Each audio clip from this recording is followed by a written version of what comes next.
আমাকে সময় বিশ্বকাপ ফুটবল খেলা দেখার জন্যই এক গ্রামে তেরাক গ্রামে চলে যেতে হইতো, এক পাড়ায় তেরাক পাড়ায় চলে যেতে হইতো। তখন তো এরম বাড়ি বাড়ি টেলিভিশন না, এ গ্রামে ও গ্রামে এ পাড়ায় ও পাড়ায় এরম হচ্ছে এক এক বাড়ি হচ্ছে টেলিভিশন থাকতো। তারই পরে টেলিভিশনের কিন্তু একটা গায়ে ছিল, সেই টেলিভিশনের আবার ওই হচ্ছে একটা ডহের টেবিল করা হইতো, তা আবার খোপ করে তারির মধ্যেই টেলিভিশন রাখা হইতো। আর তখনকার টেলিভিশন কিন্তু ওই খানিকটা বাক্স কলের মতো ছিল। তা আবার ওই যে খোপের মধ্যে থুইতো দুই ফাইটতে তার ওই সেই পর্দার মতো টাঙিয়ে নিয়ে আসতো, সেটা বাড়ি কায়দা। তারপরে সাদা কালো টেলিভিশন, তার কিন্তু একটা গ্যাজন ছিল। তারপরে বাড়ির বউরা মাইয়েরা ওই সেই টেলিভিশন ডাহার জন্যে কিন্তু নিজে রাতে ফুল তুলিয়ে কাপড়ে বেশ বিভিন্ন ডিজাইন করতো। যাই হোক, সেই টেলিভিশন দেখার জন্যে আমরা এ গ্রামের তেও গ্রাম চলে যেতাম বিশ্বকাপ খেলা দেখার জন্যে। এই সব দিন রাত্রি ওই নাটক দেখার জন্যে, তথাপি নাটক দেখার জন্যে, তারপরে রূপনগর নাটক দেখার জন্যে আমরা চলে যেতাম। কিন্তু কোনো কায়দায় দুটো খাইয়ে দইয়ে যাইয়ে বসতাম। তারই পরে সবচেয়ে মজার ঘটনা হচ্ছে, এই যে বাড়ি খেলা হইতো সে বাড়ি কিন্তু সকালে উঠে আর টিকা যাইতো না। চারিপাশে আগিয়ে মুইতে মানুষ পাকায় থইতো এবারা।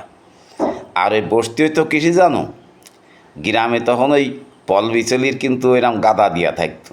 ওই তারিতে মানুষ ইচ্ছে মতো ফল বিচলি আনিয়ে সারা উঠোনে ছড়াই বিছইয়ে পাইতিয়ে তাই বসতো। তারপরে বাই দিয়ে পাঠি, তারপর ওই স্যান্ডেল খুলে ফাঁসার তলায় দিয়ে বসার, তারই একটা বেকায়দা মজা ছিল সেসব খেলা দেখার। এখন তো মানুষ আর্জেন্টিনা ব্রাজিল করে পাগল হয়ে যায়, তখন যারা ভালো খেলতো তাইকে কিন্তু সবাই বক্ত ছিল। এই খেলা দেখা নিয়ে আমাকে এটা একটা আলাদা প্রস্তুতি ছিল। যে পাড়ায় যে বাড়ি টিভি ছিল সেই বাড়িওয়ালার সাথে আগেতে লাইন গার্ড করি ব্যাটারিতে চার্জ আছে কি না। তখন তো ব্যাটারিতে চার্জ দিতে নিয়ে যাইতে হয়তো 5, 7, 10 কিলো দূরি নিয়ে যাইয়ে চার্জ করে নিয়ে আসতে হইতো। তারপরে সেই চার্জ না থালি তার সঙ্গে যোগাযোগ করিয়ে ওই সিহে ভাই করে ব্যাটারি বসাইয়ে সেই হামবুড়িয়ে ব্যাটারি বা গাড়ি করে নিয়ে যে চার্জ দিয়ে নিয়ে আসা, তারপরে সাইকেলের রটে বাইন্দে চার্জ দিয়ে নিয়ে আসা। আর একটা ব্যাপার ছিল, যখন খেলা চলতো ওই নাটক চলতো, এর মধ্যে যেই বিজ্ঞাপন দিত ওই বেচা কিনা যখন শুরু হইতো তখন কিন্তু বন্ধ করতে হইতো, যে ব্যাটারি পুড়িয়ে যাবে না।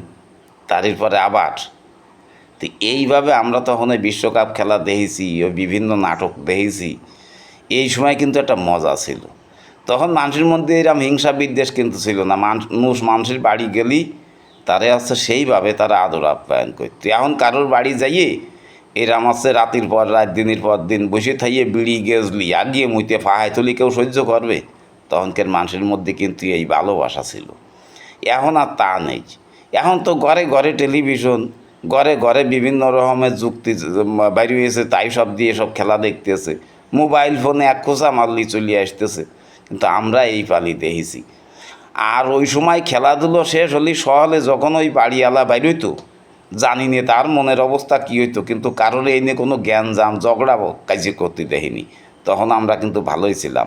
তখনকার খেলা দেখা আমাকে শুরু হইলো, আমার মতো যারা আছে আমার বয়সী, আমরা কিন্তু 86-তে তখন খেলা দেখা শুরু করেছি। তখন ওই যে ম্যারাডোনায় পাগলের মতো খেলতো, তা কিন্তু এখনও মনে আছে।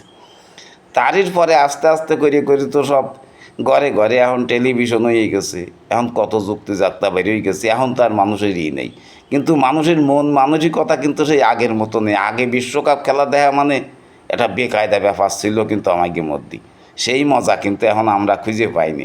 আপনারা পান কিনা তা আমরা করতে পারবো না।